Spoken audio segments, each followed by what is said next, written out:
Assalamualaikum. Halo adik-adik kelas 4 SD. Bertemu kembali dengan Ibu Guru. Mari kita belajar tema 8, subtema 2, keunikan daerah tempat tinggalku, pembelajaran 3. Yuk kita siapkan alat tulis dan buku tulisnya. Belajar bersama Ibu Guru Indriani.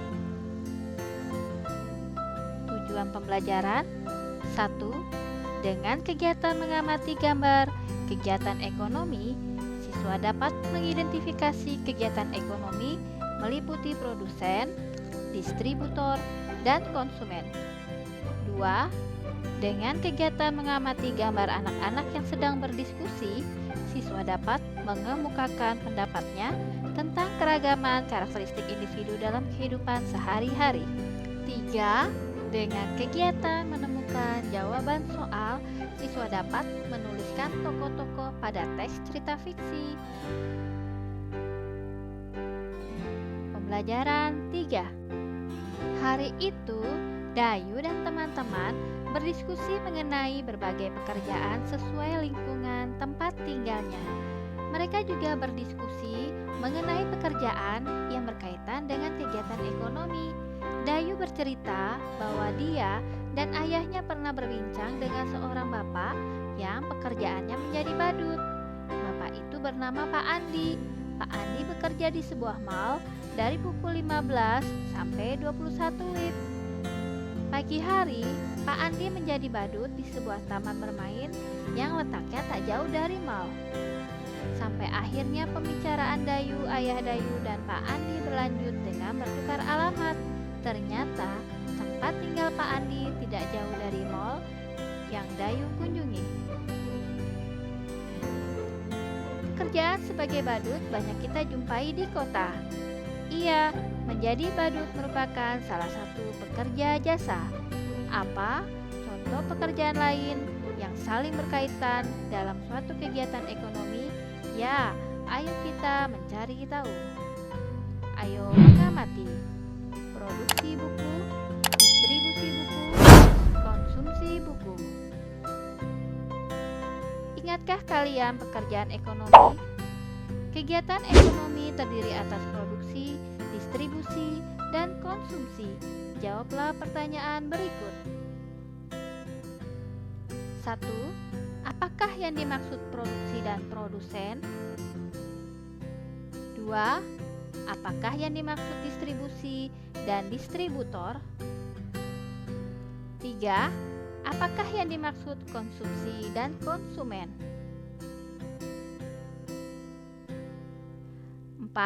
Apa kegiatan penduduk pada gambar rubrik? Ayo mengamati. 5. Dalam memproduksi buku, seorang produsen melibatkan banyak pekerja.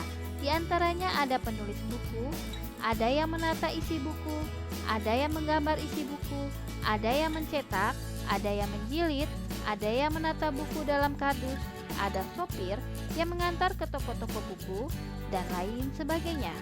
Nah, pilih salah satu di antara pekerja yang ada dalam produksi buku, kemudian cari tahu syaratnya menjadi pekerja sesuai pilihanmu dan tuliskan di tempat berikut.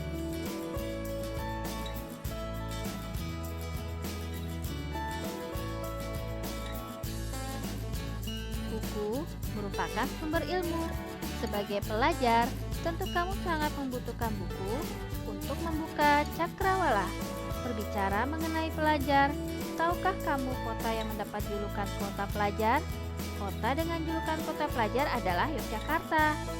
Kota Yogyakarta memiliki banyak keunikan. Pada pembelajaran 2, kamu sudah mengetahui keunikan Yogyakarta. Di antaranya dilihat dari tempat wisata, transportasi, dan adat istiadat berupa upacara adat. Tidak hanya itu, kota Yogyakarta juga memiliki keunikan di bidang pendidikan. Banyak sekolah dari tingkat dasar hingga perguruan tinggi di kota Yogyakarta. Oleh karena itu, banyak orang dari daerah lain, bahkan dari mancanegara, datang ke Yogyakarta untuk belajar. Tahukah kamu, perguruan tinggi di Yogyakarta Yang sangat terkenal, perguruan tinggi itu adalah Universitas Gadjah Mada yang disingkat UGM. Selain UGM, masih banyak lagi perguruan tinggi di Yogyakarta seperti Universitas Negeri Yogyakarta, Universitas Ahmad Dahlan, dan Universitas Muhammadiyah Yogyakarta. Karena banyak perguruan tinggi di Yogyakarta, banyak orang yang bekerja sebagai dosen atau guru. Bagaimanakah karakteristik pelajar di kota Yogyakarta? Saat ini daerah Yogyakarta sudah dihuni banyak suku bangsa di Indonesia seperti suku Jawa, Sunda, Batak, serta etnis Tionghoa. Oleh karena itu, karakteristik pelajar yang ada di Yogyakarta beragam.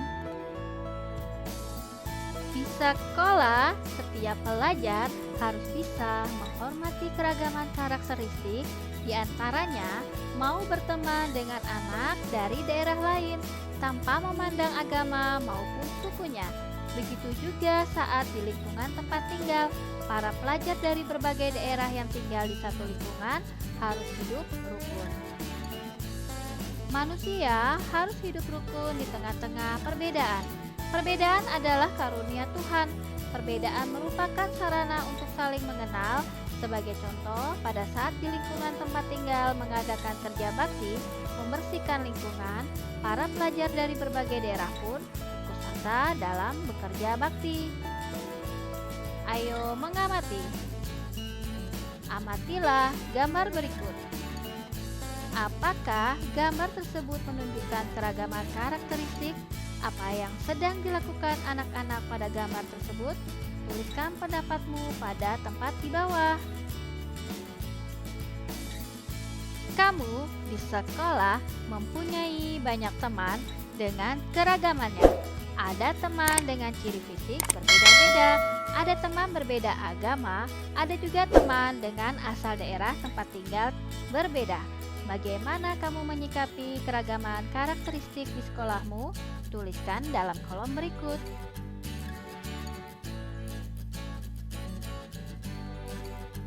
Daerah tempat tinggal penduduk Yogyakarta beragam. Ada daerah dataran tinggi, dataran rendah, pesisir, kota, dan desa. Di Yogyakarta juga banyak dijumpai sungai, diantaranya Sungai Opak, Sungai Kode, Sungai Kuning, Sungai Progo, dan Sungai Gajah Wong. Salah satu sungai di Yogyakarta yang memiliki cerita legenda adalah Sungai Gajah Wong. Penduduk Yogyakarta sering menyebut sungai dengan kali. Kali Gajah Wong adalah sebuah kali yang terletak di tengah-tengah kota kecamatan Kota Gede. Panjang kali ini tidak lebih dari 20 km. Pada abad ke-17 kali ini merupakan kali yang kecil. Masyarakat di daerah tersebut menyebutnya dengan kalen, yang artinya kali kecil, dan kebetulan airnya pun hanya gemercik mengalir sedikit sekali. Berikut cerita mengenai Kali Gajah Wong. Kali Gajah Wong. Hari itu Ki Sapawira bersiul riang.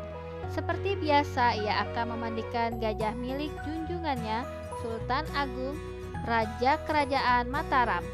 Dengan hati-hati, Ki Sapawira menuntun gajah yang dinamai Kiai Dwi Pangga itu. Mereka berjalan ke sungai yang terletak di dekat keraton Mataram. Mulailah ia memandikan gajah yang berasal dari negeri Siam itu. Nah, sekarang kau sudah bersih, rambutmu sudah mengilap. Sekarang ayo kembali ke kandangmu, kata Ki Sapawira kepada Kiai Dwi Pangga. Ki Sapawira memang memperlakukan Kiai Dwi Pangga seperti anaknya sendiri. Tak heran Kiai Dwi Pangga amat patuh padanya. Suatu hari, Ki Sapawira tak bisa memandikan Kiai Dwi Pangga. Ada bisul besar di ketiaknya. Rasanya ngilu sekali. Badannya juga demam karena bisul itu. Ia meminta tolong kepada adik iparnya, Ki Kerti Pejok, untuk memandikan Kiai Dwi Pangga. Kerti, tolonglah aku. Aku benar-benar tak bisa bekerja hari ini, kata Ki Sapawira. Tenang Kang, aku pasti akan membantumu. Tapi tolong beritahu bagaimana caranya supaya gajah itu menurut padaku. Aku takut jika nanti ia marah dan menyerangku, jawab Ki Kerti Pejok. Biasanya kalau ia mulai gelisah, pantatnya ku tepuk-tepuk. Lalu aku tarik ekornya. Nanti ia akan kembali tenang dan berendam sendiri di sungai. Kau tinggal memandikannya, jelas Ki Sapawira. Ki Kerti Pejok mengangguk-ngangguk tanda mengerti. Lalu ia berangkat ke sungai untuk memandikan Kiai Dwi Pangga. Sepanjang perjalanan, Ki Kerti Pejok mengajak Kiai Dwi Pangga mengobrol. Ia juga membawa buah-buahan sebagai bekal dalam perjalanan. Gajah gendut, kau mau makan kelapa? Tanyanya sambil melemparkan sebutir kelapa kepada Kiai Dwi Pangga. Kiai Dwi Pangga menangkap kelapa itu dengan belalainya. Dengan mudah ia memecahkan kelapa itu dan memakannya. Sekarang kau sudah kenyang kan? Ayo jalan lagi, kata Ki Kerti Pejok sambil memukul pantat Kiai Dwi Pangga. Sesampainya di sungai, Ki Kerti Pejok melaksanakan tugasnya dengan mudah. Digosoknya seluruh bagian tubuh Kiai Dwi Pangga sampai bersih dan mengkilap. Setelah itu, mereka pulang ke Keraton Mataram. Kang, hari ini aku sudah melaksanakan tugasku dengan baik. Apa besok Kakang masih memerlukan bantuanku? Tanya Ki Kerti Pejok pada Ki Sapawira. Jika kau tak keberatan, maukah kau memandikannya sekali lagi? Aku masih demam, sedangkan gajah itu harus dimandikan setiap hari, jawab Ki Sapawira. Baik Kang, aku tidak keberatan. Toh gajah itu sangat penurut, jadi aku tak kesulitan saat memandikannya, kata Ki Kerti Pejok. Terima kasih Kerti, lusa pasti sudah sembuh. Kau akan bebas dari tugas ini, kata Ki Sapawira. Keesokan harinya, Ki Kerti Pejok menjemput Kiai Dwi Pangga. Pagi itu hujan turun rintik-rintik, tapi sepertinya tidak akan bertambah deras. Di sungai, Ki Kerti Pejok bimbang karena dilihatnya air sungai sedang surut. Wah, airnya dangkal sekali. Mana bisa gajah ini berendam? Aku sendiri saja tak bisa, apalagi gajah yang besar, pikirnya dalam hati.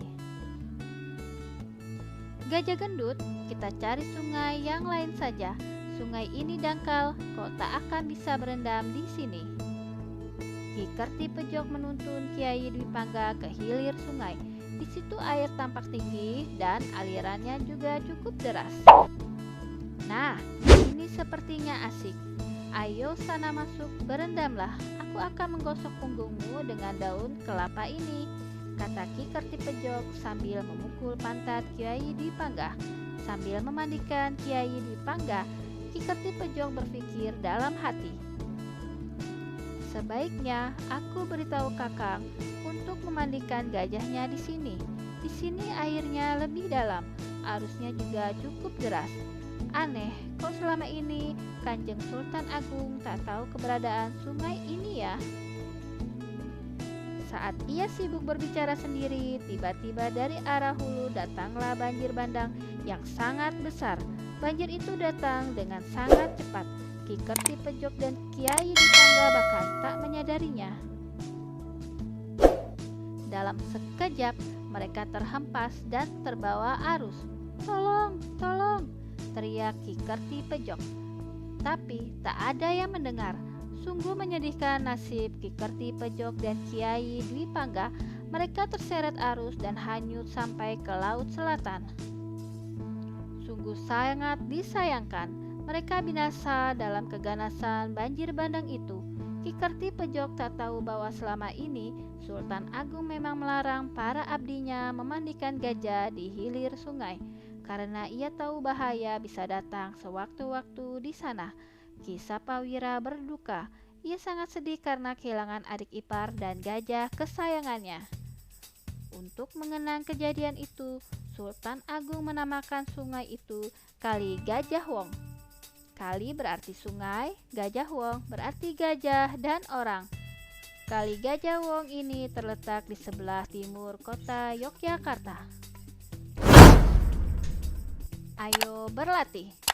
Jawablah pertanyaan berikut berdasarkan teks cerita di atas. 1. Siapa saja tokoh pada cerita di atas? 2. Adakah tokoh antagonis dan protagonis pada cerita? Siapakah tokoh itu? Ayo renungkan. Apa yang kamu pelajari pada hari ini?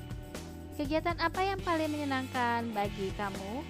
Tuliskan dalam kolom berikut.